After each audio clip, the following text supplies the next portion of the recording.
할렐루야. 오늘 선포되는 말씀이 우리 모두에게 주시는 하나님의 은혜의 말씀이 되기를 축복합니다.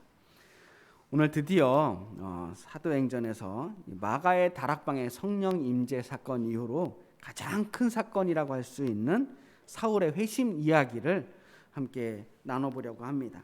너무나 유명한 사건이고요. 그래서 사실 우리에게는 별로 새로울 것이 없는 이야기이기도 합니다. 하지만 그래도 이 사건을 그냥 건너뛰고 가기에는 너무나 큰 사건이에요. 그리고 여전히 사울의 회심은 오늘을 사는 우리들에게 영향력을 끼치고 있다고 생각합니다. 다 아는 말씀이지만 혹시 그동안 우리가 보지 못했던 부분은 없었는지 좀 더 꼼꼼하게 함께 살펴보도록 하겠습니다. 자, 이제 말씀으로 들어갑니다. 사울은 스데반 사건 이후에 산헤드린에서 권한을 위임받아서 초대교인들을 잡아들이는 임무를 받게 돼요. 그렇게 이스라엘 구석구석에서 성도들을 남녀노소 가리지 않고 잡아들이는데 그야말로 잔멸해서 아주 샅샅이 잡아들이게 되는데, 이 성도들이 너무나 압박을 받게 되니까 예루살렘을 떠나서 도망을 가게 됩니다. 그런데 사울은 그것으로 만족하지 않아요. 예루살렘을 도망가서 다른 곳에 정착한 그 성도들까지도 모두 잡아들이기로 결심을 합니다. 그렇게 이제 대제사장에게 다시 임무를 받고 권한을 받고 이제 성도들이 흩어진 곳 중에서 다메섹이라고 하는 것을 가게 됩니다. 다메섹이라고 하면 오늘날 시리아의 수도 다마스커스를 말하는 거예요. 이 지도를 보면 알겠지만 이스라엘에서 비교적 가까운 곳에 있지만 유대의 정치적인 영향권에서는 벗어난 곳이에요. 지도 한번 볼까요? 예, 그렇게 멀진 않아요. 열심히 달리면 며칠이면 당도할 수 있는 그러한 거리입니다. 그래서 많은 성도들이 그 유대인들의 핍박을 피해서 이곳 다메섹에 정착했다는 거예요. 그래서 이 사울이 목표를 정한 곳이 다메섹이었습니다. 그런데 사울은 이 다메섹으로 가는 길 위에서, 길 어느 곳에서 영원히 잊지 못할 경험을 하게 됩니다. 호련히 하늘에서 빛이 내려와서 사울을 둘러싸며 비치게 됩니다. 시간은 정오라 그랬어요. 낮 12시. 환한 대낮에 그냥 환한 것이 아니라 그 환한 대낮에 태양빛을 압도할 만큼 아주 강렬한 빛이 사울을 감싸게 됩니다. 사울은 그 순간에 그냥 이 빛은 그냥 빛이 아니구나. 이것은 하나님이 나에게 비추는 그 하나님의 임재의 빛이라고 하는 것을 느낄 수가 있었습니다. 빛으로 임하신 하나님의 임재를 느끼는 순간에 그 빛 가운데서 음성이 들려요. 사울아, 사울아, 내가 어찌하여 나를 박해하느냐? 나는 내가 박해하는 예수라. 자, 이 짧은 문장이 사울을 완전히 바꿔놔요. 사울은 여태껏 자기가 하나님을 위해서 일한다고 생각을 했었는데, 오히려 여태까지 자신이 박해했던 그 예수님과 그 예수님이 하나님의 형상을 띠고 나타나요. 하나님의 영광 가운데서 예수님의 목소리가 들리는 거예요. 이게 뭐예요? 예수님이 바로 메시아였다라고 하는 것입니다. 사울은 여태까지 예수님을 메시아로 인정하지 않았어요. 자신이 절대로 인정하고 싶지 않았던 그 존재, 그 예수님이 하나님의 아들로 메시아로서 자신 앞에 나타난 겁니다. 이 사건을 우리는 사울의 회심 사건이라고 말합니다. 사울의 인생이 완전히 바뀌는 시점이에요. 이제 사울은 이 다메섹 이전과 이후로 인생이 극명하게 달라지게 됩니다. 인생의 전환점을 맞이한 거예요. 누구보다 자신이 가장 정확하게 세상을 본다고 자신했던 사람이 바로 사울이었어요. 그런데 이제서 깨닫습니다. 사실은 내가 제대로 본 게 하나도 없구나. 그렇게 다메섹에서 예수님을 만난 사울은 정말로 아무것도 보지 못하게 됩니다. 여태껏 가장 정확하게 세상을 본다고 했던 그가, 그래서 자신의 잣대로 세상을 정죄하고 평가했었던 그 사울이 알고 봤더니 이제껏 바로 예수님을 바로 곁에 두고 있으면서도 예수님을 바라보지 못했고, 눈을 뜨고 있어도 보지 못했던 그 눈먼 사람이었다는 것을 실제적으로 체험하게 되는 거예요. 자신이 가장 진리 가운데, 빛 가운데 머물고 있다고 생각했었는데 사실은 어둠 속에 있었던 것입니다. 그렇게 사울은 사흘 동안 아무것도 보지 못한 채 다메섹으로 들어가게 됩니다. 나중에 이 바울이 자신의 그 서신을 통해서 이 사건들을 가끔씩 설명을 하는데요. 그 회심 이야기를 기록한 것을 보면 이 사흘 동안 사울은 뭘 했느냐? 주님과 소통하는 시간을 가졌다라고 하는 거예요.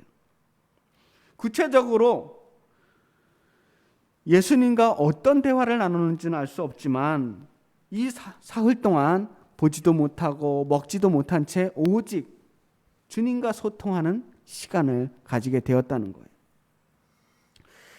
이 경험을 통해서 사울은 완전히 자신이 주님의 제자가 되었다고 믿게 되었습니다. 예수님 살아계실 때 사울은 예수님을 따라다녔던 적이 없어요. 직접적으로 예수님께 무언가를 배운 사람이 아닙니다. 하지만 사울이 자신을 생각할 때 자신은 살아계신 예수님이 아니라 부활하신 예수님께 직접 배운 사람이라는 거예요. 그 부활하신 예수님과 함께 대화하고 소통하면서 그 어떤 제자들 못지않게 예수님의 뜻을 배우고 알게 되었다라고 하는 것입니다. 그래서 자신 있게 자기 스스로를 나는 사도입니다 라고 말할 수 있게 된 거죠. 그리고 이 경험을 통해서 사울은 예수님께서 자신을 찾아오신 이유가 자신에게 이제 새로운 사명을 주시기 위해서 찾아오셨다. 그 사명이 뭐냐? 바로 이스라엘 사람들뿐만 아니라 이방인들에게 복음을 전하게 하려고 자신을 불러주셨다라고 하는 것을 깨닫게 되는 거예요. 그렇게 사울은 이방인을 위한 사도로 새롭게 부르심을 받게 됩니다. 그리고 그 사흘이 지난 후에 아나니아라고 하는 사람을 사울에게 보내주셔요. 그래서 아나니아가 사울을 찾아가서 그에게 안수를 하고 기도를 하니까 그때 비로소 눈에서 비늘 같은 것이 벗겨졌다는 거예요. 그래서 다시 사울이 앞을 볼 수 있게 됐다는 거예요. 비늘 같은 것이 벗겨졌다는 것은 여태까지 이 사울의 눈에 비늘 같은 그 무언가가 끼어 있어서 가려져 있었다는 거예요. 정말로 이 눈 사이에 무슨 비늘이 끼었다는 게 아니고, 왜 비늘 같은 게 끼었다면 마치 뭔가 제대로 볼 수 없게 만드는 그 무엇이 있었다는 거예요. 마치 색안경을 끼고 세상을 보는 것처럼 온 세상이 비늘과 같은 왜곡되는 렌즈를 통해서 봐왔었다는 거죠. 그런데 그 기도를 통해서 지금까지 끼고 있던 그 색안경이 벗겨진 거예요. 비늘이 벗어지고 이제 세상을 제대로 볼 수 있게 되니까 그토록 자신이 경멸했던 그 예수님이, 그리고 그가 전했던 그 말씀이 제대로 자신의 눈에 들어오게 됩니다. 얼마 전까지만 해도, 불과 사흘 전까지만 해도 온 세상의 모든 성도들을 다 잡아들이려고 했던 그 사울이 이제 비늘이 벗겨지고 나니까 즉시 일어나서 세례를 받겠다는 겁니다. 사울은 이 회심 이후에 자신의 행동에 대해서 조금도 주저함이 없어요. 사흘 만에 사람이 이렇게 바뀔 수가 있나 싶어요. 원래 자기가 다메섹에 와서 잡아가도록 했던 그 사람들, 다메섹에 있는 성도들을 만나서 그 다메섹에 있는 제자들에게 말씀을 배우고 그 제자들과 함께 머물면서 그리고 복음을 전하게 됩니다. 자, 20절 말씀 한번 볼까요? 즉시로 각 회당에서 예수가 하나님의 아들이심을 전파하니. 즉시 회심하자마자 즉시 예수님이 바로 하나님의 아들이라는 것을 전파하는 사람이 됐다는 거예요. 교회를 박해하던 사울이 복음을 전파하는 사람으로 바뀌는데 많은 시간이 필요하지 않았어요. 어떤 특별한 훈련이나 교육이 필요하지도 않았습니다. 자신이 경험했던 그 다메섹 길 가운데에서 자신이 만난 그 하나님을 전하는 거예요.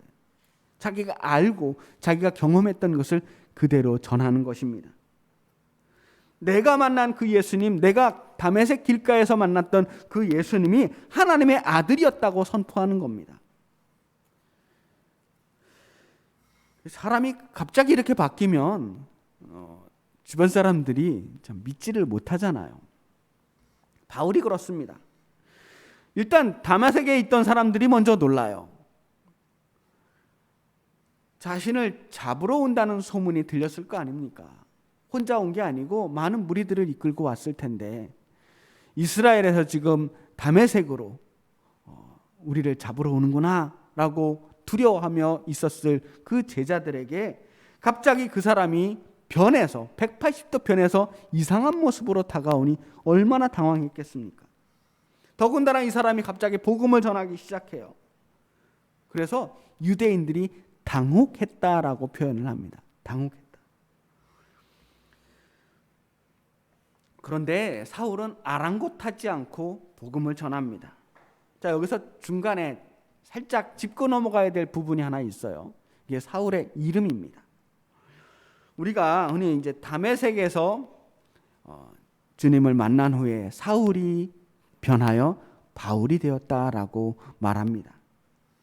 근데 사도행전에 이렇게 읽다 보면 13장에 가서야 이 사울의 이름이 바울로 변하게 돼요.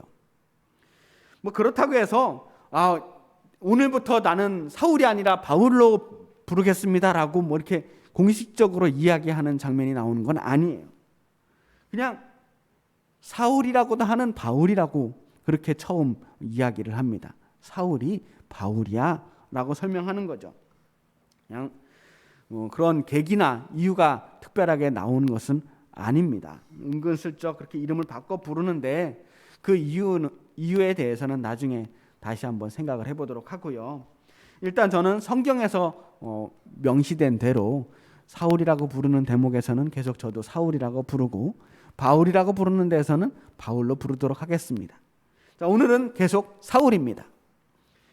자, 오늘 우리가 다루는 이 사울에서 빠진 부분이 있어요. 사울의 이야기에서 생략된 부분이 있다는 얘기예요. 오늘 말씀을 이렇게 읽어보면 사울이 회심 후에 계속 다메섹에 머물렀던 것으로 보입니다. 그런데 사실은 그 다메섹에 있는 중간에 한 3년 정도가 이야기가 빠져 있어요. 3년 동안 어디를 갔냐면 아라비아로 갔다는 거예요.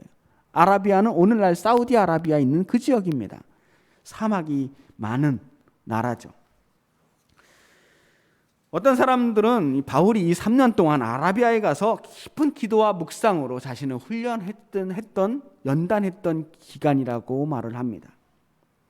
아마도 일단 이렇게 마음이 확 바뀌고 새롭게 회심을 했지만 지금까지 자신이 알고 있었던 하나님, 자신이 알고 있었던 어떤 말씀과 자신이 만난 예수님에 대해서 자신이 새롭게 만난 그 하나님에 대해서 어떤 깊은 묵상을 통해서 정리해야 될 필요가 있었을 것입니다. 그런 시간이 필요했던 거죠. 소위 바울 신학이라고 부를 만큼 이 바울의 이 말씀은 굉장히 깊은 성찰과 신학적인 바탕을 깔고 있는 말씀들이거든요. 그런 걸 볼 때 단순히 내가 길에서 예수님 만났습니다 하고 선포하는 것으로만 끝나는 게 아니라 더 깊은 성찰들이 분명히 보인다는 거죠. 그래서 그렇게 신학적으로 자신의 생각들을 정립할 시간들이 필요했을 것입니다. 자, 우리 하루아침에 만들어질 수 없는 결과물들이 그렇게 나오는 거죠. 그렇다고 하더라도 과연 그러면 3년 동안 바울이 아라비아 지역에서 숨어서 그 사막 어느 곳에서 은둔하며 말씀과 기도로만 시간을 보냈겠느냐 하면 그건 아니었던 것 같아요. 아라비아에서도 그가 틈틈이 말씀을 연구하고 묵상하는 가운데서도 계속 곳곳을 다니면서 복음을 전했던 것으로 보입니다. 그렇게 복음을 전하다가 다시 3년 만에 다메섹으로 돌아와요. 그 3년 만에 돌아왔다라고 하는 게 23절에 여러 날이 지나매라고 이렇게 표현되어 있습니다. 여러 날이 지나매 유대인들이 사울 죽이기를 공모하더니 그 계교가 사울에게 알려지니라. 그들이 그를 죽이려고 밤낮으로 성문까지 지키거늘 그의 제자들이 밤에 사울을 광주리에 담아 성벽에서 달아내리니라. 자, 그런데 이 본문이요, 고린도 후서에도 나와요. 고린도 후서 11장 32절에서 33절에 거의 비슷한 문장이 나옵니다. 한번 제가 읽어볼게요. 다메섹에서 아레다 왕의 방백이 나를 잡으려고 다메섹 성을 지킬새 내가 광주리를 타고 들창문으로 성벽을 내려가 그 손에서 벗어났노라. 자, 이 두 사건이 둘 다 다메섹에서 모두 일어났고요. 두 사건 모두 사울이 광주리를 타고 탈출을 하는 장면이 나와요. 거의 같은 장면으로 볼 수 있습니다. 물론 조금 다른 부분들이 있어요. 사도행전에서는 사울을 죽이려고 하는 게 유대인들인데 고린도후서에서는 아레다 왕이라고 하는 사람이 등장을 합니다. 여기서 아레다 왕은 아라비아에 있는 나바티아 왕국의 왕 이름이에요. 아레다 4세를 일컫는 말이라고 합니다. 이 아레다 4세가 이 시대 나바티아 왕국을 다스렸는데, 그러면 이 본문을 봤을 때 다메섹에 사울이 있을 때 유대인들도 사울을 죽이려고 하고, 이 나바티아 왕국에 있는 아레다 4세 왕도 사울을 죽이려고 했단 말이에요. 물론 다메섹에서 사울을 죽이려고 했던 그 유대인들은 아마도 원래 다메섹에 있는 성도들을 핍박하기 위해서 잡아들이려고 해서 보냈던 그 유대인들과, 혹은 사울이 그렇게 변했다는 소식을 듣고 분노해서 예루살렘에서 다시 보낸 유대인일 수도 있었을 겁니다. 어쨌든 교회를 핍박하기 위해서 보낸 그 사람들이 사울을 잡아 죽이려고 하는 거죠. 아마 그들은 그 누구보다 사울이 미웠을 거예요.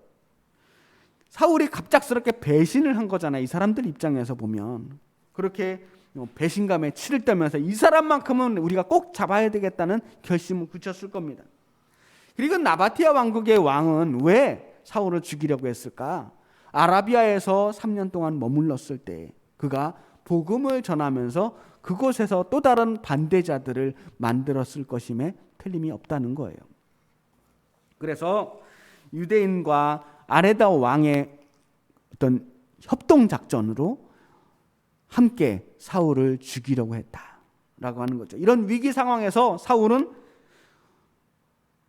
다메섹에 있는 그 제자들의 도움을 받아서 광주리를 타고 들창문으로 아주 굴욕적인 도망을 하게 됩니다. 이제 사울의 인생은 쫓기는 인생이 돼요. 앞으로 사울의 모든 여정 동안 끊임없이 사울을 죽이려고 하는 사람들이 따라다니게 됩니다. 사울의 회심은 그야말로 모든 사람들에게 충격적인 일이었고 믿을 수 없는 사건이었습니다. 단순히 그 사울의 배신 때문에 분노했던 유대인들만이 아니었어요. 이제 같은 편이 된 초대교회 공동체 역시 사울을 신뢰할 수가 없습니다. 이 다메섹에서 도망친 사울은 나중에 예루살렘에 가서 제자들을 만나려고 합니다. 다른 제자들과 함께 교제를 하고 싶었던 거예요. 정말 예수님을 직접 만나서 예수님께 배웠던 그 사람들과 함께 교제하면서 복음을 더 깊이 배우고 싶었던 마음들이 있었을 겁니다. 그런데 제자들이 받아주질 않습니다. 사울은 굉장히 억울한 면이 있을 거예요. 저도 이제 하나님께 부름받은 사람입니다. 저도 이제 여러분들과 함께 복음을 전하고 있습니다. 저도 이제 새 사람이 됐습니다. 여러분과 함께 동역하고 싶습니다. 이렇게 이야기하지만 아무도 그의 이야기를 들어주지 않아요. 그때 바나바라고 하는 사람이 등장을 해요. 바나바는 위로의 사람이라고 하는 별명을 가지고 있는 사람입니다. 전에 우리가 읽었던 전 재산을 제자들 앞에 가지고 나와서 자신의 모든 재산을 주님께 바치고 주님을 위해 자신의 나머지 인생을 헌신하기로 결심한 그 사람 바나바가 다시 등장을 해요. 그리고 바나바가 사울을 증언하며 보증을 해줍니다. 이 사울이 다메섹 길 위에서 어떻게 변화되었는지, 그리고 변화된 사울이 어떻게 예수님의 복음을 전했는지 자신이 보증하며 이야기를 대신해 줍니다. 그렇게 해서 사울이 제자들의 신뢰를 얻을 수 있도록 다리를 놔주는 사람이 바나바입니다. 이제 사울은 드디어 교회의 일원이 되었고 제자들과 함께 거기서 교제를 하기 시작합니다. 자, 예루살렘에 돌아온 사울은 또다시 죽음의 위협을 받게 되죠. 그때 함께 스데반을 죽였던 그 무리들이 사울이 예루살렘에 돌아왔다는 소식을 듣고 또다시 죽이려고 합니다. 그렇게 사울은 예루살렘을 떠나가게 돼요. 자, 이렇게 이야기는 본격적으로 사도행전의 서막을 알리는 어떤 새로운 전환점이 됩니다. 이제 교회는 사울 이야기부터 어쩌면 새롭게 시작하는 거예요. 초대교회의 거대한 변화의 서막이 열리게 되었습니다. 31절 말씀 볼까요? 그리하여 온 유대와 갈릴리와 사마리아 교회가 평안하여 든든히 서가고 주를 경외함과 성령의 위로로 진행하여 수가 더 많아지니라. 교회가 새로운 변화에 들어가게 됩니다. 빌립을 통해서 사마리아와 땅끝까지 복음이 전해지기 시작했다면 세계 복음화를 위하여 진정 본격적으로 일할 사람을 하나님께서 준비하신 거예요. 그게 바로 사울의 회심입니다. 저는 오늘 이 말씀을 읽으면서 이런 생각을 해보게 돼요. 사람이 어떻게 하면 이렇게까지 변할 수 있을까?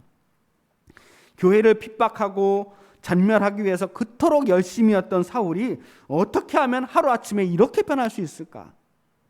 회심이 뭐길래 어떻게 사람이 이렇게 변할 수 있을까 말이에요. 자, 우리는 사울이 경험했던 다메섹 이전의 삶을 잘 알고 있습니다. 왜 이렇게 사울은 지독하게 초대교회를 박해했던 것일까요? 사울이 과연 그 마음속에 악한 마음이 있었기 때문일까요? 분노와 미움에 사로잡혀서 눈에 불을 켜고 성도를 잡아 죽이는 어떤 악마의 화신 같은 존재였을까요? 아니었다는 거예요. 확실하지만 사울은 절대 다메섹 이전의 자신의 행동에 대해서 자신을 악하다고 생각해 본 적이 한 번도 없을 겁니다. 스데반이 죽는 걸 당연하다고 생각했어요. 예루살렘 교회를 잔멸하고 이스라엘 밖에 있는 성도들까지도 모두 잡아들여야 되겠다고 생각하는 그 순간에도 그는 자신이 사명을 감당하며 해야 할 일을 충성스럽게 한다고 믿었을 겁니다. 회심 이전의 사울의 모습을 단 한마디로 표현한다면 열심이에요. 열심. 사울은 원래부터 하나님에 대한 열심으로 가득한 사람입니다. 다메섹 이전에도 혹은 그 이후에도 사울은 항상 그 마음속에 열심이 가득했던 사람입니다. 그것이 하나님을 대하는 사울의 마음이었고 삶을 대하는 태도였어요. 그리고 한마디로 말하면 사울은 뭘 해도 열심히 하는 사람이에요. 그냥 다메섹에서의 회심은 이 사람을 완전히 바꾼 게 아니라 그 열심의 방향을 바꾼 겁니다. 사울은 다메섹을 통해서 지금까지 자신이 했던 그 열심이 잘못된 열심이었다는 것을 깨닫게 돼요. 그리고 자신의 잘못을 뉘우치고 나서 즉시 뉘우치고 나서 방향을 전환하는 거예요. 사울에게 있어서 이 관성의 법칙이 통하지 않아요. 사람들은 관성의 법칙이 있거든요. 살던 대로 살려고 하는 거예요. 지금껏 사는 방식대로 그대로 살아가는 게 훨씬 편하기 때문입니다. 사실 여러분들에게 이미 다 예수님 믿고 이미 주님의 자녀가 되기로 결심한 여러분들에게 회심의 이야기가 그렇게 마음에 와닿지 않을 수도 있습니다. 하지만 우리가 살면서 종종 이게 아닌데 싶은 순간들이 있어요. 이렇게 살면 안 되겠다 하는 생각이 들 때가 있단 말이에요. 그런데 대부분의 사람들은 계속 그렇게 생각만 하지 그런 방식으로 계속 살아요. 왜냐하면 그게 익숙하고 편하기 때문입니다. 지금껏 자기가 살아온 게 있어서 그걸 함부로 바꾸지 못해요. 아닌 줄 알면서도, 내가 지금 행동하는 것이 아닌 줄 알면서도 다른 사람들의 평판이 두렵고 지금껏 사귄 친구들이 떠날까 두렵고 마음에 걸리는 게 많아서 쉽게 그 삶의 방식을 바꾸지 못합니다. 회심이라고 하는 거는 마음만 바뀐다고 회심이 아니에요. 자신이 잘못됐다는 걸 깨달았다는 게 회심이 아니에요. 가던 길을 멈추고 방향을 전환하는 게 회심입니다. 방향을 바꾸는 게 회심이에요. 예전처럼 살지 않겠다고 하는 단호한 결단이 있어야 회심이 되는 겁니다. 사울은 지금껏 자신을 이끌었던 그 하나님에 대한 열심, 그 열정적인 태도와 함께 다메섹 이후에 완벽한 회심, 그 단호한 돌이킴을 통해서 이 기독교를 하나님께서 펼쳐놓으신 이 새로운 변화의 길로 들어서게 만듭니다. 이 사울의 회심이 그래서 기독교 역사상 가장 위대한 회심이 되는 거예요. 사울은 아무도 생각하지 못했고 예상하지 못했던 하나님의 히든 카드예요. 히든 카드. 심지어 사울조차도 자신의 인생이 그렇게 될 줄은 상상도 하지 못했을 거예요. 사울의 길 위에 예수님이 찾아오셔서 그 길을 막으시고 방향을 바꿔주셨습니다. 사울은 이제 더 이상 자신의 길을 가지 않아요. 이제부터 가는 길은 예수님의 길이었습니다. 성령이 인도하시는 대로 가라 하면 가고 멈추라고 하면 멈춰요. 내가 아무리 가고 싶어도 하나님 가지 말라고 하면 안 가요. 그게 사울의 길입니다. 사울을 다메섹으로 인도하신 분도, 그 길 위에서 빛으로 나타나신 분도, 그리고 앞으로 사울의 인생을 이끌어 가실 분도 오직 한 분, 주님이셨습니다. 이제 우리가 오늘 걸어가는 그 길 위에도 주님이 함께 하십니다. 우리가 가는 길이 내 맘 같지 않을 수가 있어요. 어디로 가는지 갈피를 잡지 못하고 헤맬 수도 있습니다. 지금 내가 가는 길에 대한 확신이 없을 수도 있어요. 그렇지만 걱정하지 마세요. 정말 필요한 순간에, 정말 중요한 순간에 주님께서 우리의 길 위에 먼저 찾아와 주시고 나타나 주실 겁니다. 그리고 때로는 우리의 길을 막아주시고 우리의 방향을 틀어주실 거예요. 사실 하나님께서 지금껏 우리를 그렇게 인도해서 여기까지 오게 하신 거예요. 우리가 원하지 않았지만 어느덧 우리는 이 길 위에 있게 된 겁니다. 물론 돌이킬 게 있으면 돌이켜야죠. 하나님 멈추시면 어차피 우리는 갈 수 없습니다. 아니다 싶으면 멈춰야 돼요. 중요한 것 또 하나는 우리의 태도입니다. 바울이 가지고 있던 그 열심을 우리는 젤롯이라고 불러요. 젤롯. 성경에서 나오는 젤롯 땅. 그 젤롯입니다. 하나님에 대한 그 뜨거운 마음이에요. 삶에 대한 간절한 열정입니다. 그 열정은 나이가 먹어서 사라질 수 있는 게 아니에요. 시간이 지나면 사라지는 게 아닙니다. 많은 사람들이 이야기해요. 내가 왕년에는, 젊었을 때는 엄청 뜨거웠는데, 엄청 열심이었는데, 핑계입니다. 진짜 열정은 나이를 초월합니다. 하나님에 대한 믿음이 사라질 때 열정이 사라지는 거예요.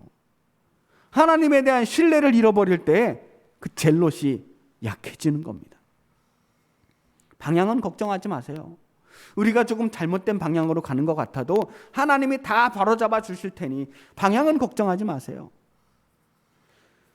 우리가 가는 길, 그 길 위에 하나님께서 언제나 함께 하시니 그 길 믿고 가자는 겁니다. 태도가 중요합니다. 매 순간순간 내가 할 수 있는 최선을 다해보는 거. 오늘 하루도 우리 그럴 가치가 있습니다.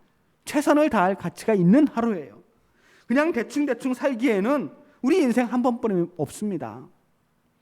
살던 대로 그럭저럭 살기에는 우리 가을 하늘이 너무 아름답지 않습니까? 오늘 한 번뿐인 이 아름다운 인생 멋지게 살아봐야 되지 않겠습니까? 더욱 빛나게 살아가는 우리들이 되었으면 좋겠습니다. 오늘 다메섹으로 가는 길 위에 나타나신 그 주님께서 우리 모두를 밝은 빛으로 하나님이 원하시는 그 길로 인도해 주실 것을 믿고 우리 담대하게 세상 가운데로 나아가시길 주님의 이름으로 축복합니다. 기도하겠습니다.